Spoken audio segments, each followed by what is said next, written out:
Subhanallah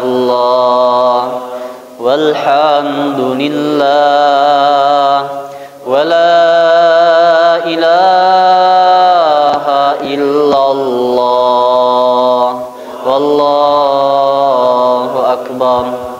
Subhanallah wa bihamdihi subhanallahil azim adada khalqihi wa ridha nafsihi wa zinata arshihi wa midada kalimatihi. Alhamdulillahillazi ja'ala asy-syamsa diya'a wal qamara munira wa qaddarahu manazila li ta'lamu 'adadas sinina wal hisab. Ma khalaqallahu dzalika illa bil haqq yufassilul ayati liqaumin ya'qilun. Bersyukur kita kepada Allah Subhanahu wa taala dengan ucapan alhamdulillahirabbil alamin atas kenikmatan iman, lezatnya Islam yang hari ini kita rasakan. Tak perlu kita bersusah payah bermujahadah seperti orang-orang terdahulu demi mendapatkan hidayah Allah Subhanahu wa taala, maka telah Allah berikan kepada kita semuanya sejak lahir. Allah tetapkan kita sebagai umat Islam. Maka ini suatu kenikmatan yang paling agung yang pantas kita syukuri dengan kalimat ucapan alhamdulillahirabbil alamin. Salawat kita kepada Nabi Muhammad sallallahu alaihi wasallam. Beliaulah Rasul mulia sepanjang masa yang tidak pernah henti-hentinya berfikir, mendoakan dan selalu bermunajat kepada Allah Subhanahu wa taala agar kita sebagai umat Nabi Muhammad sallallahu alaihi wasallam selalu berada dalam naungan Allah Subhanahu wa taala. Dan inilah salah satu bentuk kecintaan Nabi Muhammad sallallahu alaihi wasallam kepada kita semuanya sebagai umat Nabi Muhammad sallallahu alaihi wasallam. Maka mudah-mudahan tertanam, terpatri kuat di hati setiap kita kecintaan dan selalu mahabbah kepada junjungan kita, junjungan alam dan junjungan seluruh umat yang ada di dunia ini, bahkan dari zaman Nabi Adam sampai zaman Nabi Muhammad sallallahu alaihi wasallam. Kalau Allah diputuskan setiap para rasul anbiya, mereka lebih memilih menjadi sebagai umat Nabi Muhammad sallallahu alaihi wasallam ketimbang mereka harus menjadi nabi dan rasul. Maka di awal kalimat ini kami mengajak bahwa Bapak sekalian kita bersyukur kepada Allah Subhanahu wa taala. Pertama tadi atas nikmat iman dan Islam kita. Yang kedua, nikmat sebagai umat Nabi Muhammad sallallahu alaihi wasallam. Ini salah satu nikmat yang jarang sekali sengaja kita syukuri. Kalau tidak kita saling mengingatkan, mungkin kita ini menganggap hal biasa. Sahabat yang kami hormati dan Allah muliakan, para sepuh, para alim ulama yang Allah muliakan, pada zaman di mana hancurnya dunia ini, setelah hari kiamat berakhir, maka Allah bangkitkan setiap insan, setiap yang bernyawa, terutama manusia, dan Allah kumpulkan di suatu padang yang di sana bisa menampung seluruh jutaan umat yang telah lahir sejak zaman Nabi Adam sampai nanti terakhir di zaman Nabi Muhammad sallallahu alaihi wasallam, umat terakhir. Ini adalah tempatnya, namanya padang mahsyar. Di padang mahsyar ini ada suatu tragedi yang mana menjadikan seluruh makhluk yang bernyawa takut. Bahkan dalam kisah yang dinubuatkan oleh beberapa imam perawi hadis, Nabi sallallahu alaihi wasallam menyampaikan kisah ini, di mana Allah Subhanahu wa taala, di sanalah tempat di padang mahsyar itu Allah menampakkan murka semurka-murkanya. Sehingga Jibril alaihi salam, yang mana Jibril adalah sayyidul malaikah, dia adalah pemimpin para malaikat yang begitu kuat, begitu gagahnya, begitu berwibawa Jibril ini di padang mahsyar itu. Dalam hadis diriwayatkan oleh beberapa imam tersebut, disepakati oleh beberapa imam juga, disampaikan bahwasanya keterangannya sampai Jibril alaihissalam mengerucutkan dirinya sampai sebesar biru pipit. Yang mana di suatu hadis dijelaskan ketika Nabi sallallahu alaihi wasallam mi'raj bersama Jibril alaihissalam, Nabi sallallahu alaihi wasallam menjelaskan beberapa klasifikasi atau ciri-ciri daripada Jibril ini. Kepala Jibril ini menembus langit pertama, besarnya itu, mentok sampai langit pertama. Dan kakinya menembus samudranya Allah Subhanahu wa taala. Tak terbayang Pak ya, betapa besar, betapa gagahnya Jibril ini. Di hari di mana Allah Subhanahu wa taala menampakkan murkanya tersebut, Bapak sekalian, di padang mahsyar ini seluruh umat, seluruh nabi dan seluruh orang-orang yang ada pada waktu itu mereka mengatakan apa? Nafsi, nafsi. Urusan kalian masing-masing. Bahkan para nabi yang punya pengikut mereka mengatakan nafsi, nafsi. Nafsi, nafsi. Tidak mampu mereka mencampuri, menaungi urusan orang lain. Sampai Jibril alaihi salam saking takutnya kepada Allah Subhanahu wa taala karena di hari padang mahsyar ini Allah tampakkan murkanya semurka-murkanya. Sampai Jibril alaihi salam yang klasifikasinya sebesar itu dia sampai mengerucut dalam hadis itu sampai sebesar burung pipit. Tapi ada satu manusia yang dia tidak takut. Dalam keadaan orang berlepas diri atas amalan orang lain, atas pengakuan, atas tuntutan seluruh nabi Ibrahim, Musa, Nuh, sampai seluruh nabi-nabi yang ada mereka berlepas diri, tapi ada satu nabi yang sibuk di hadapan Allah Subhanahu wa taala, bersujud kepada Allah, ya Allah, berikan syafaat. Ya Allah, berikan syafaat. Ya Allah, berikan syafaat. Terus beliau meminta sujud kembali sampai Allah Subhanahu wa taala menurunkan murkanya dan Allah memberikan syafaat. Siapa itu? Dialah Nabi Muhammad sallallahu alaihi wasallam. Masya Allah, tabarakar rahman. Bapak ibu bapak sekalian, kenikmatan ini adalah kenikmatan yang jarang kita nikmati. Jarang sekali kita tafakuri sampai dalam hati nurani yang paling dalam. Maka kami dipinta oleh DKM untuk mengisi kajian singkat di maghrib ini, dan kami bertanya apa yang harus kami sampaikan. DKM meminta kita menyampaikan beberapa kajian sirah nabawiyah. Sebenarnya saya mau menolak Bapak Ibu sekalian, karena sirah nabawiyah ini terlalu menyentuh untuk saya pribadi. Kadang kita sampai sulit menahan air mata ketika menceritakan tentang Nabi Muhammad SAW. Tapi insya Allah akan kita kaji secara singkat dari mulai beliau kecil sampai menutup usia. Dan insya Allah di kesempatan-kesempatan selanjutnya kalau memang waktu ini tidak cukup akan kita sampaikan. Misalnya hari ini kita pembahasan hanya cukup sampai di usia beliau ke-45. Insya Allah di pembahasan selanjutnya kita akan lengkapi sampai beliau 63 tahun menutup usia. Tapi setidaknya dari beliau kecil sampai beliau wafat nanti akan kita ceritakan secara singkat. Baik. Kita mulai dalam sejarah kelahiran Nabi Muhammad SAW. Beliau lahir pada 12 Rabiul Awal, hari Senin. Dalam kelahiran Nabi Muhammad SAW ini terjadi suatu peristiwa yang sangat-sangat agung. Salah satunya cahaya yang menerangi sekitaran kota di mana Nabi Muhammad SAW dilahirkan. Di mana Pak dilahirkannya Pak? Nabi Muhammad di Makkah Al-Mukarramah. Di Mekah itu ada suatu kekuasaan yang telah dikuasai sama Raja Persia. Raja itu bernama raja-raja yang saat waktu itu memegang kendali kuasa di mana dia memerintah pasukan gajah. Siapa nama raja itu, Pak? Ada yang pernah dengar, Pak? Siapa? Raja Abraha yang dikenalnya ya. Tapi dalam Romawi itu beliau juga disebut sebagai raja yang mana beliau memegang kekuasaan Romawi pada waktu itu, ya.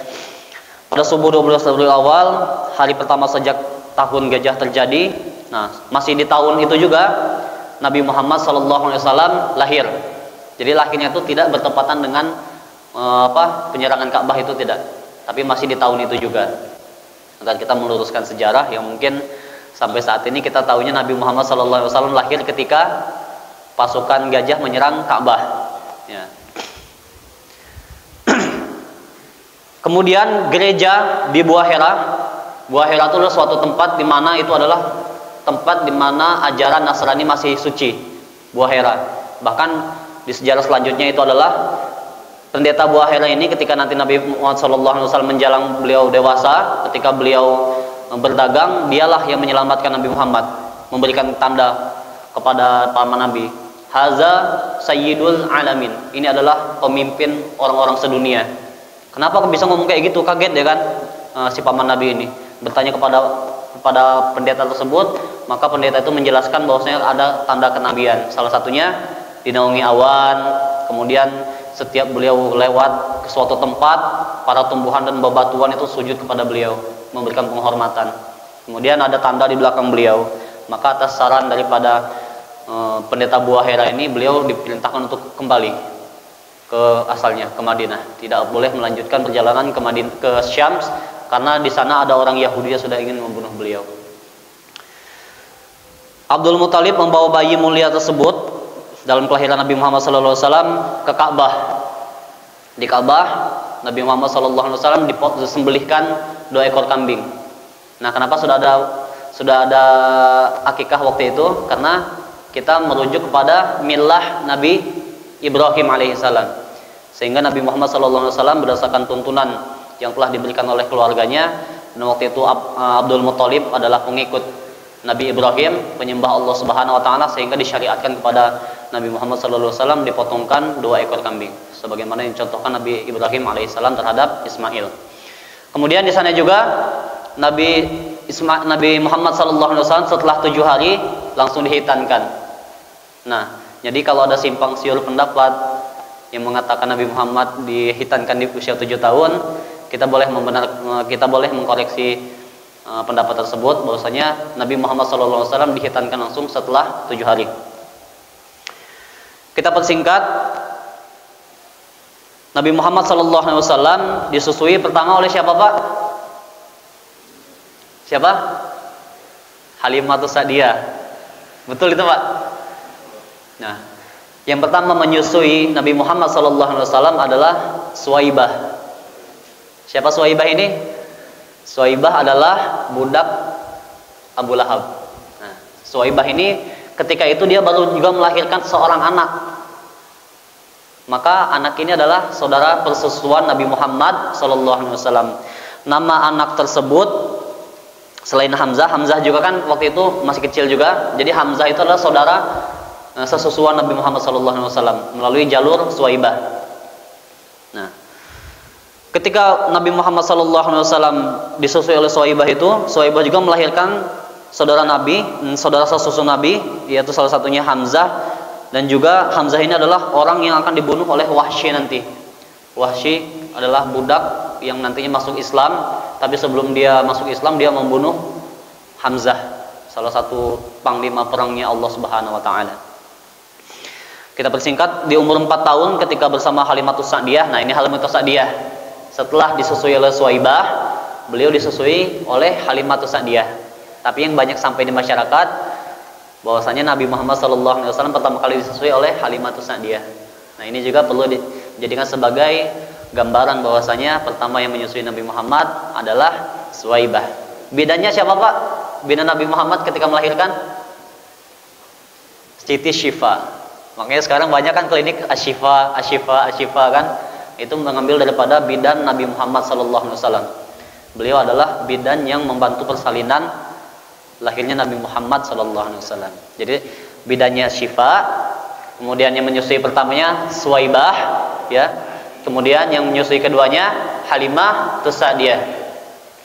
Di umur 6 tahun Halimah ini, Bapak sekalian, dia mempunyai kecemasan terhadap keadaan Siti Aminah yang sangat merindukan, berulang kali mengirim surat. Akhirnya Halimatus Sa'diyah ini mengirimkan Nabi Muhammad SAW kepada Halimatus Sa'diyah, kepada Siti Aminah, ibu kandungnya beliau.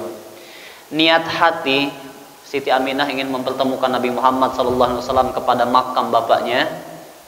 Ya, kita singkat ceritanya ini. Tapi dalam perjalanan setelah mengantar ke makam bapaknya tersebut, di perjalanan Halimatus Sa'diyah wafat. Bayangkan, Pak, betapa sedihnya, Pak. Pergi dia ingin mengetahui makam bapaknya, pulang daripada melihat makam bapak untuk pertama kali itu, ditinggalkan ibunya pula, wafat. Itu di umur 6 tahun. Jadi kita bisa merasakan bagaimana Nabi SAW berjuang dalam kehidupannya. Allah jadikan beliau pribadi yang kuat sejak masih kecil. Seperti itu. Kita singkat, di usia 8 tahun Abdul Muthalib membentangkan karpet. Nah, ini kejadian yang sangat menjadikan kita sebagai orang tua akan mengambil pelajaran dari sini. Abdul Muthalib sebagai kakek beliau ini punya anak-anak kira-kira 3 apa 4 dalam sejarah. Siapa yang tahu Pak? 3 yang kita ingat ya Pak ya. Anak-anaknya ini ketika dibentangkan karpet di samping Ka'bah tersebut, tidak ada satupun yang berani duduk.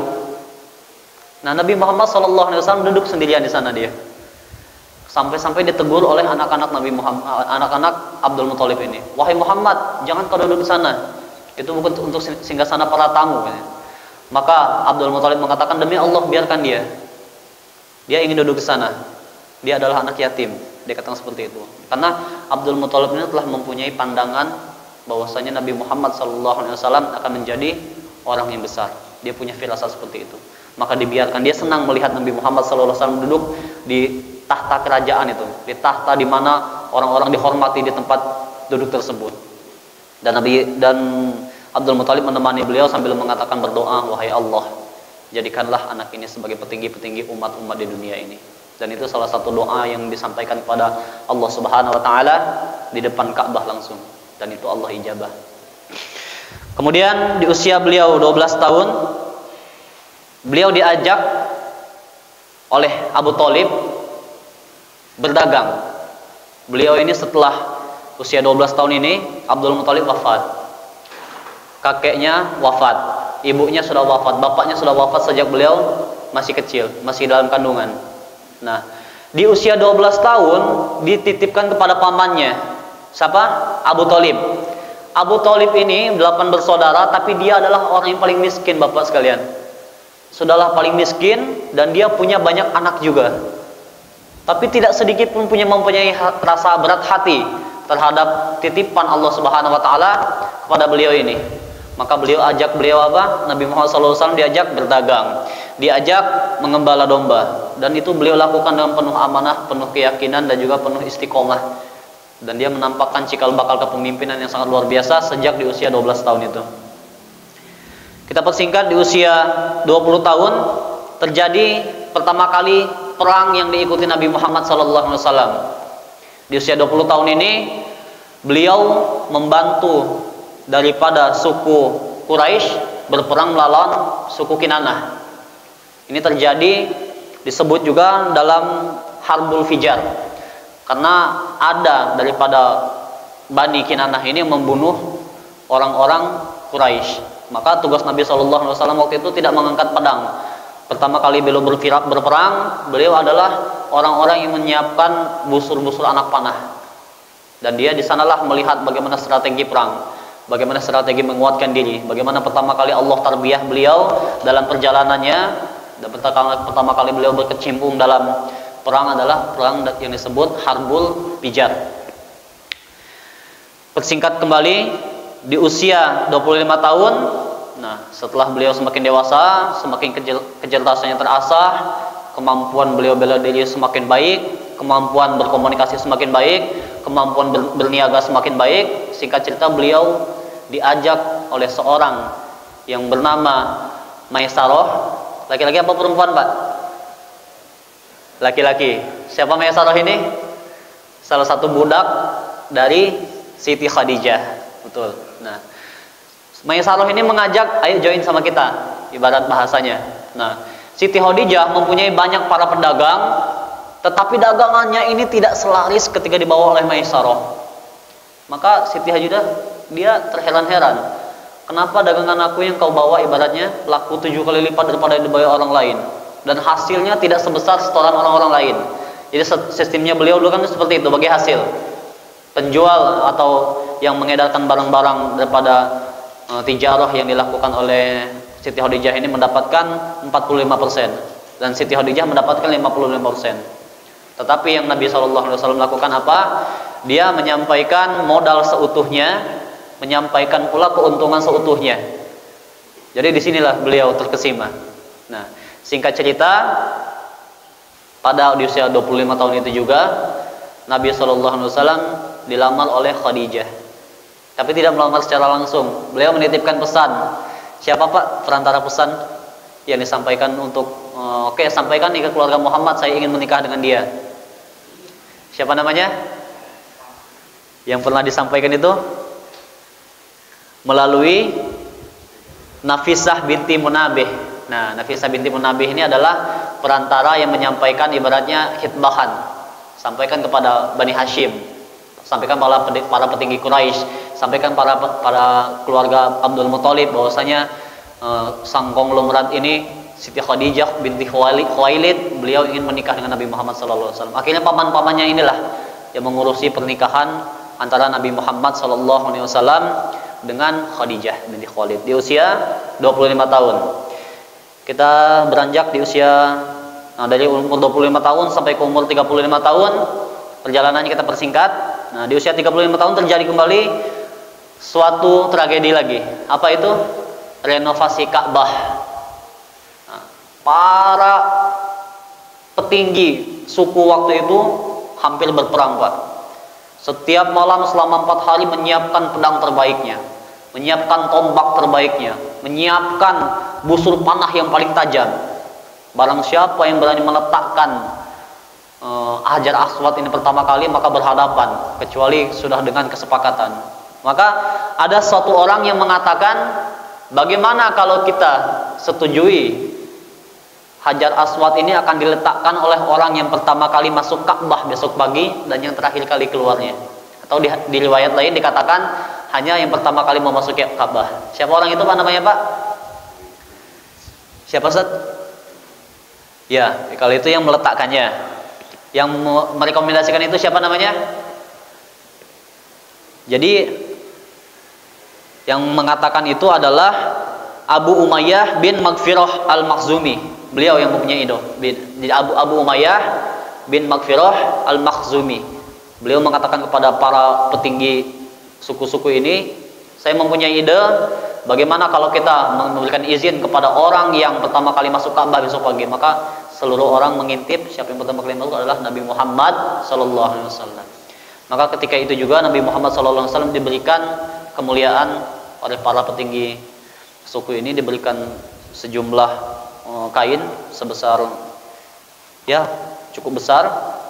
Silahkan Muhammad, kau yang meletakkan, kau yang berhak atas kesepakatan kami tadi malam. Maka Nabi Muhammad SAW di sini terlihat kecerdasannya. Bagaimana cara beliau menghadapi tawaran ini? Beliau membentangkan kain yang cukup luas itu dan beliau memanggil setiap pimpinan kepala suku yang ada di tempat itu. Karena beliau tahu setiap suku yang ada, setiap pemimpin yang ada adalah orang-orang yang ingin dihargai oleh pengikutnya. Maka dia tidak mau menjatuhkan marwah ini di hadapan para pengikutnya. Begitulah kecerdasan intelektual Nabi Muhammad SAW dalam menghadapi karakteristik umat pada waktu itu. Maka beliau semakin mulia sejak hari itu. Atas ide Nabi Muhammad SAW, si kain kiswah Ka'bah itu diangkat bersama-sama dan diletakkan bersama-sama. Disinilah hati semua orang tenang. Disinilah hati semua orang menjadikan Nabi Muhammad SAW sebagai pedoman dalam karakteristik terbaik bangsa Arab pada waktu itu. Kemudian kita persingkat di usia 38, 39, 40 Nabi Muhammad sibuk bertahanus. Gua apa namanya, Pak? Tempat beliau bertahanus? Jabal Nur. Gua Hiro salah satu tempat beliau mendapatkan wahyu juga. Betul itu. Di Jabal Nur ini beliau turun di usia 38 tahun, naik turun tidak mendapatkan apapun. Di usia 39 tidak mendapatkan apapun. Di usia 40, nah baru beliau mendapatkan suatu pesan dari Allah Subhanahu wa taala. Apa pesannya, Pak? Dia mengirimkan malaikat Jibril alaihi salam mengatakan kepada Nabi Muhammad, "Iqra bismi rabbikal ladzi khalaq. Khalaqal insana min 'alaq." Iqra wa rabbukal akram sampai ayat kelima. Beliau Nabi Muhammad sallallahu alaihi wasallam turun kepada Khadijah binti Khuwailid dengan gemetarnya sampai diselimuti, sampai beliau ketakutan tidak bisa bicara apapun. Maka turun wahyu kedua. Apa wahyu kedua? Quran surat Al-Muddatsir. Ya ayyuhal muddatsir, qum fa'anzir, wahai orang yang berselimut, kata Allah Subhanahu wa taala, bangun dan segeralah engkau bersiap diri, kata Allah Subhanahu wa taala, sampai ayat selanjutnya. Kita persingkat kembali. Di usia 41, 42, 43 ini adalah masa-masa di mana Nabi Muhammad SAW dakwah secara sir, dakwah secara sembunyi-sembunyi. Maka Nabi Muhammad SAW mendapatkan pengikut. Yang pertama, perempuan pertama masuk Islam bernama Khadijah. hamba sahaya yang pertama kali masuk Islam bernama Haris. Bernama siapa Pak? Zaid bin Harisah. Bocil, anak kecil yang pertama kali masuk Islam namanya Ali bin Abi Thalib. Jadi sebelum bapaknya Ali bin Abi Thalib setelah duluan beliau memasuki Islam. Kemudian pria dewasa yang pertama kali memasuki Islam Abu Bakar As-Siddiq. Maka beliau diberikan julukan sebagai As-Siddiq, orang yang membenarkan kenabian Nabi Muhammad SAW. Kemudian Abu Bakar Siddiq dan sebagainya mengajak Utsman bin Affan, mengajak Zubair bin Awam, Abdurrahman bin Auf, Sa'ad bin Abi Waqqas, Talhah bin Ubaidillah. Semua periode ini adalah periode di mana Nabi Muhammad SAW berdakwah secara secara sembunyi-sembunyi. Kita memasuki usia 44 tahun. Di usia 44 tahun ini Nabi Muhammad SAW setelah mendapatkan beberapa pengikut, baru beliau mendapatkan isyarat dari Allah Subhanahu Wa Taala, wahyunya Allah Subhanahu Wa Taala untuk menerangkan secara jahar bahwasanya Nabi Muhammad SAW menuntut umat sebagai Rasulullah, sebagai Nabi Muhammad SAW, sebagai Nabi akhir zaman. Maka beliau mengumpulkan sekitar 44 petinggi waktu itu di zaman Nabi Muhammad SAW, petinggi bani-bani yang ada waktu itu di Jazirah Arab. Beliau mengundang Bani Hashim, Bani Abdul Muthalib, paling 45 orang di Jabal. Beliau naik ke suatu jabal, ke suatu gunung, namanya Jabal Rahmah waktu itu. Ya, betul. Di Jabal Rahmah ini setelah dikumpulkan semuanya, ada tragedi lagi, Pak. Setelah dikumpulkan semuanya, Nabi Muhammad SAW berkata, "Ayuhan nas, wahai para manusia, wahai para petinggi, kalau Allah aku katakan di belakang ini, jadi di sekitar Jabal Rahmah itu ada namanya Jabal Al-Kubais, yang satu lagi Jabal Kuwaitian. Nah, kata Nabi Muhammad SAW, kalau aku katakan di belakang Jabal Kubais ini ada orang yang akan menyerang kita, ada orang kafir atau Bani Quraisy yang akan menyerang kita, atau ada musuh yang akan menyerang kita, apakah kalian percaya? Percaya, karena kami mengenal engkau Nabi Muhammad SAW sejak kecil sebagai orang Al-Amin, mempunyai gelar terpercaya. Nah, kemudian Nabi Muhammad SAW mengatakan, kalau aku katakan bahwasanya aku adalah salah satu Rasulullah yang menyampaikan wahyu dan aku telah mendapatkan wahyu, apakah kalian percaya? Nah, di sini Pak, pertarungan dimulai di sini, Pak. Langsung mereka berkata, perkataannya ahaza jama'atana, alihaza jama'atana. Apakah karena ini? Apakah omongan ini yang kamu sampaikan untuk mengumpulkan kami? Apakah hanya ingin menyampaikan kalimat ini engkau mengumpulkan kami? Maka di sanalah turun Quran surat Al-Lahab. Yang pertama menentang Nabi Muhammad SAW adalah Abu Lahab. Kata Abu Lahab, tabat ya Muhammad. Tapi kata Allah Subhanahu Wa Taala, tabat siada Abi Lahabi wa tab. Kata Abu Lahab, celaka engkau Nabi Muhammad SAW, celaka engkau Muhammad, karena hanya dengan ini engkau memperolok-olok kita semuanya. Dan sejak itulah keluarga Abu Lahab adalah keluarga yang paling menentang Nabi Muhammad SAW. Tapi sampai di sini kita pernah mendengar nggak Pak, bahwasanya Nabi Muhammad SAW menikahkan dua putrinya terhadap putri Abu Lahab? Pernah mendengar? Belum pernah Pak? Nah, sampai putri Nabi Muhammad SAW diceraikan oleh putrinya Abu Lahab. Putri yang dimenikahkan oleh putrinya Abu Lahab itu adalah bernama pertama Siti Ruqayyah. Maaf, saya koreksi. Di poin selanjutnya saya sampaikan. Dua anak Abu Lahab ini dinikahkan oleh dua putri Nabi Muhammad SAW sampai-sampai dimintakan diceraikan oleh Abu Lahab. Nah, makanya surat Abu Lahab itulah bukan surat untuk Abu Lahab dan istrinya doang, termasuk surat untuk anak-anaknya. Jadi satu keluarga yang dilaknat oleh Allah Subhanahu Wa Taala diabadikan dalam Al-Quran adalah keluarga Abu Lahab. Istrinya pembawa kayu bakar, tugasnya menyebarkan fitnah, menebarkan kotoran ketika Nabi Muhammad SAW hendak bepergian dakwah. Maka satu keluarga ini Allah azab. Itu di usia beliau 43 tahun. Di usia 44 tahun beliau menyatakan bahwasanya beliau adalah Nabi. Kemudian di usia 44 sampai 53 tahun jamaah haji pada waktu itu dihadang untuk tidak mendengarkan dakwah Nabi Muhammad sallallahu alaihi wasallam. Penyiksaan terhadap para sahabat Nabi Muhammad sallallahu alaihi wasallam. Salah satu orang-orang yang disiksa, paman Nabi sallallahu alaihi wasallam diikat, digulung dengan pelepah korma, dibakar hidup-hidup. Kemudian juga pada waktu itu Mus'ab bin Umair tak diberi makan, diusir dari rumahnya. Suhaib bin Sinan Arumi disiksa sampai hilang ingatan. Bilal bin Rabah disiksa dengan dihimpit batu di dadanya, ditelanjangi, diolok-olok oleh para remaja di kalangan Jazirah Arab waktu itu, tapi beliau mempertahankan keimanannya. Kemudian Ammar bin Yasir disiksa sekeluarga. Ammar, Yasir, dan Sumayyah ini adalah perempuan mujahidah pertama kali yang masuk dalam deretan orang-orang yang mati syahid.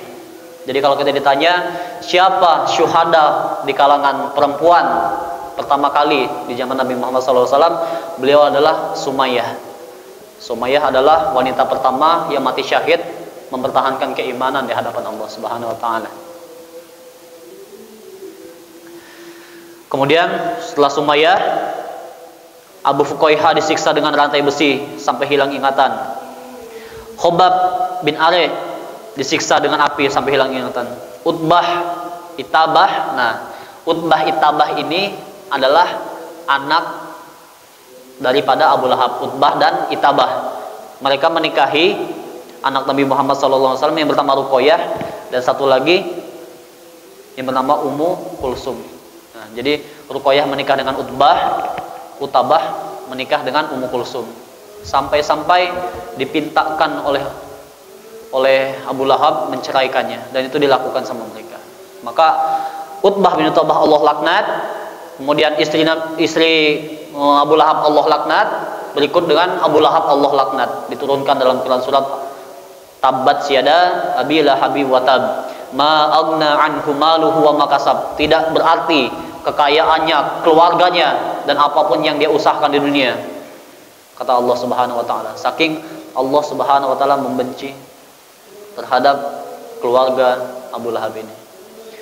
Maka ikhwatal iman rahimani ya iyyakumullah, hari ini kalau kita Allah takdirkan sebagai umat Islam, Allah takdirkan sebagai umat Nabi Muhammad SAW, adalah suatu kenikmatan yang paling agung. Adalah suatu kenikmatan yang mana kita dapatkan secara instan. Adalah suatu kenikmatan yang mana harus kita perjuangkan, harus kita pertahankan, dan harus kita mohonkan kepada Allah Subhanahu wa taala agar Allah Subhanahu wa taala tidak mencabut kenikmatan ini. Karena zaman dulu orang ingin memasuki Islam penuh dengan darah. Zaman ketika orang ingin memasuki Islam harus menghadapi meregang nyawa, harus bersembunyi-sembunyi, harus rela dibakar, harus kehilangan saudara, harus diasingkan. Tapi hari ini kita menjadi umat Nabi Muhammad sallallahu alaihi wasallam, kita dengan gratis. Maka Allah Subhanahu wa taala mentakdirkan kita sebagai umat Nabi Muhammad adalah umat yang terbaik. Bahkan dalam suatu riwayat dikatakan para nabi memohon kepada Allah dengan segenap permohonan, dengan segenap kerendahan agar dijadikan sebagai umat Nabi Muhammad sallallahu alaihi wasallam. Bahkan tak ada satupun umat nabi yang lain yang Allah izinkan memasuki surganya Allah Subhanahu wa taala kecuali umat terakhir dari golongan Nabi Muhammad sallallahu alaihi wasallam telah memasuki surganya Allah Subhanahu wa taala. Bayangkan betapa mulianya Nabi Muhammad sallallahu alaihi wasallam. Padahal Nabi Musa lebih mulia dibandingkan kita. Padahal Nabi Ibrahim Allah berikan gelar sebagai Khalilullah, Khalilur Rahman, kekasih Allah Subhanahu wa taala. Nabi Musa Allah berikan gelar sebagai Kalamullah. Tetapi tertunda kebaikan mereka, tertunda kehormatan mereka demi menghormati siapa? Demi menghormati umat Nabi Muhammad sallallahu alaihi wasallam. Maka Bapak, saudaraku sekalian, Di kesempatan ini kami mengajak kita perbaiki hubungan dengan siapapun umat Nabi Muhammad SAW, terlepas mereka berbeda pandangan, berbeda pendapat. Karena perbedaan pandangan, perbedaan pendapat ini telah terjadi sejak zaman Nabi Muhammad SAW. Kalau kita menganggap hari ini semua dalil sudah sampai di telinga kita, itu adalah kesalahan besar. Bahkan Umar bin Khattab, ketika kematian Nabi Muhammad SAW, beliau masih perlu diingatkan. Ketika Nabi Muhammad SAW wafat, apa yang dilakukan Umar? Beliau datang membawa pedang terpanjangnya, pedang paling tajamnya, mengamuk di hadapan segenap manusia yang ada, yang sedang bersedih, yang sedang menangis-nangis, yang sedang meronta-ronta. Ayuhal ikhwan, ayuhan nas, wahai para saudaraku, wahai para manusia, apakah kalian ingin menjadi kafir karena kalian mengatakan Nabi Muhammad telah wafat? Beliau adalah orang yang paling tidak percaya atas kematian Nabi Muhammad SAW. Sampai ditenangkan oleh siapa? Oleh Abu Bakar As-Siddiq. Beliau membawakan suatu kalimat dalam Al-Quran, di Quran surat Al-Imran. Dia bacakan, wa ma Muhammadun illa rasul qad khalat min qablihi rusul afa immata. Kata Abu Bakar, wahai Umar, dan tidaklah Nabi Muhammad SAW hanyalah seorang rasul sebagaimana rasul yang telah diutus sebelum Nabi Muhammad SAW, dan Nabi Muhammad akan mengalami kematian sampai kejemahan akhirnya. Ini sekelas Umar bin Khattab yang hidup di zaman Rasulullah SAW. Beliau masih suka lupa terhadap ayat yang telah disampaikan oleh Nabi SAW. Itu hidup di zaman Rasulullah SAW. Kejadian kedua masih zaman Umar juga. Pernah Umar radhiyallahu anhu diketok pintunya, Pak, oleh sahabat waktu itu. Assalamualaikum. Umar dalam keadaan dia di beberapa riwayat mendekati WC, di beberapa riwayat beliau masih beribadah. Tapi kalau kita lebih menguatkan periwayatan, beliau sedang beribadah, sedang melakukan sholat sunnah di rumahnya. Diketok, tidak dibuka. Diketok lagi, tidak dibuka. Ketika ketokan ketiga tidak dibuka juga, orang yang mengetok ini pergi. Nabi kemudian Umar selesai sholat, selesai beribadah atau selesai dari WC-nya itu, menurut beberapa riwayat, ketika dia membuka pintu tidak ada orang yang mengetok tersebut. Maka Umar kembali mengambil pedangnya, menemui para sahabat, menemui para manusia. Siapa tadi yang telah mempermainkan syariat Allah Subhanahu wa taala? Siapa yang sudah mempermainkan salam, katanya? Akan kupenggal demi Allah hari ini kepalanya. Nah, ini seorang Umar. Dia belum sampai kepada dia pengetahuan bahwasanya kata Nabi sallallahu alaihi wasallam, "Iza qultum", jikalau kalian telah mengatakan kalimat salam sebanyak 3 kali dalam bertamu dan belum dibuka pintu oleh tuan rumahnya, maka sunnahnya apa? Sunnahnya pergi dulu, meninggalkan rumah yang akan kita datangi itu. Nah, ini seorang Umar, Pak, bayangkan hidup di zaman Nabi Muhammad SAW, pengetahuan ini belum sampai kepada Umar. Mungkin ketika Nabi bersabda itu Umar sedang sibuk berperang, sedang sibuk bertijarah, atau sedang sibuk mengurus umat waktu itu. Bayangkan, Pak, betapa kita ini harus banyak memperdalami ilmu Allah Subhanahu wa taala. Maka poin terpenting dalam menghadapi kemuliaan akhir zaman ini, Pak, terlepas daripada semua perbedaan yang ada, kita saling merangkul, kita saling memaafkan, kita saling memahami, dan kita saling mengerti. Mengerti bukan berarti kita adalah harus melaksanakan apa yang sahabat kita lakukan. Kalau kita tidak sama, tidak dalam pandangan yang sama, tidak apa saling berseberangan. Tapi tetap kalau kita dikumpulkan oleh Allah Subhanahu wa taala di masjidnya Allah Subhanahu wa taala, tujuan kita bersujud kepada Allah Subhanahu wa taala. Tujuan kita menyembah Tuhan yang sama, yaitu Allah Subhanahu wa taala. Tujuan kita memuliakan Nabi Muhammad sallallahu alaihi wasallam. Di luar itu terus kita perdalami ilmu-ilmu agama agar Allah Subhanahu wa taala menutupi kekurangan-kekurangan umat Nabi Muhammad dengan kemuliaan-kemuliaan ilmu yang sudah Nabi Muhammad SAW sampaikan. Sehingga insyaallah kemuliaan yang diberikan oleh Allah Subhanahu wa taala ini akan menjadi suatu rahmat di hari di mana tidak ada satupun orang yang mampu memberikan syafaat kecuali Nabi Muhammad sallallahu alaihi wasallam. Kalau kita membaca huru-hara padang mahsyar, luar biasa. Insya Allah tidak akan nafsu makan waktu itu juga, Pak. Kita akan sibuk dari hari ini berbenah diri, memikirkan bagaimana persiapan kita. Apakah bekal kita? Apakah yang harus kita persiapkan? Apakah yang harus kita lakukan di hadapan Allah Subhanahu wa taala bila mana kita sudah dikumpulkan itu? Setiap manusia di padang mahsyar nanti, Pak, akan tenggelam oleh keringatnya, saking takutnya kepada Allah Subhanahu wa taala. Sampai di riwayat yang sahih tersebut, Jibril alaihi salam yang bentuk tubuhnya kekar, membahana sampai mengerucut sebesar burung pipit, saking takutnya akan kemurkaan Allah Subhanahu wa taala. Itu adalah kemurkaan di mana di padang mahsyar Allah tampakkan kepada semua makhluk Allah Subhanahu wa taala. Maka dalam menghadapi sifat umat Nabi Muhammad sallallahu alaihi wasallam, boleh kita garis bawahi Quran surat Al-Fat ayat terakhir. Kita persingkat sedikit. Allah Subhanahu wa taala menjelaskan Muhammadun Rasulullah di Quran surat Al-Fat ayat terakhir itu. Wallazina ma'ahu, dan orang-orang yang bersama Nabi Muhammad, yang menjadi umat Nabi Muhammad, yang akan menjadi mendapatkan syafaat umat Nabi Muhammad sallallahu alaihi wasallam, mereka punya karakteristik. Yang pertama apa? Asyidda'u 'alal kuffar. Insyaallah 5 menit lagi, kita tunda sebentar. Asyidda'u 'alal kuffar, keras, tegas terhadap kekafiran. Datang suatu kaum di zaman Nabi Muhammad sallallahu alaihi wasallam di periode 53 tahun sampai 63 tahun. Setelah Nabi Muhammad kuat, datang perwakilan-perwakilan suku mengajak perdamaian kepada Nabi Muhammad sallallahu alaihi wasallam. Wahai Muhammad, bolehlah sekali-kali kami beribadah mengikuti Tuhanmu. Bolehlah sekali-kali engkau beribadah mengikuti Tuhan kami. Maka dijawab dengan keras oleh Nabi Muhammad sallallahu alaihi wasallam dengan jawaban apa?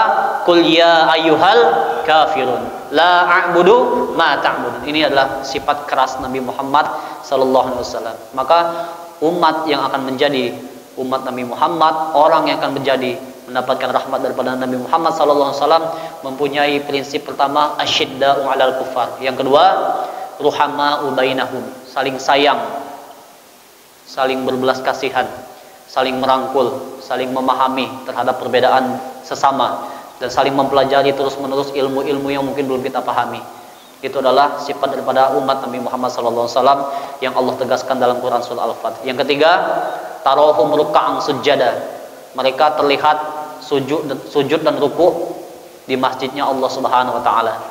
Maka lepaskan segala pandangan perbedaan, tetap fokus pada kebaikan kita. Apa yang kita anggap baik kerjakan, apa yang kita pahami kerjakan, apa yang kita dalami secara hati maka kerjakan. Itu merupakan sifat daripada umat Nabi Muhammad sallallahu alaihi wasallam. Tarahum ruk'an sujada. Yang keempat, ya betaguna fadlan minallahi wa ridwana. Mereka terus bermujahadah mencari keridhaan Allah Subhanahu wa taala. Maka 4 karakteristik ini mudah-mudahan ada di setiap hati kita semuanya, dan Allah Subhanahu wa taala tetapkan setiap kita sebagai umat Nabi Muhammad sallallahu alaihi wasallam. Kita tutup dengan doa kafaratul majlis. Subhanaka Allahumma rabbana wa bihamdika asyhadu an la ilaha illa anta astaghfiruka wa atubu ilaik. Saya tidak janji, tapi insyaallah kalau Allah berikan umur panjang kita akan membahas sejarah di periode 44 tahun sampai 63 tahunnya. Karena disinilah banyak kesedihan, karena disinilah momen pertumpahan air mata setiap kita yang menyampaikan. Tapi insya Allah mudah-mudahan Allah berikan saya umur, maka saya tunaikan janji saya ini. Kalau Allah tidak berikan saya umur kembali, maka saya harapkan diridhoi, diikhlaskan atas janji yang pernah saya ucapkan ini. Barakallahu fikum. Assalamualaikum warahmatullahi wabarakatuh.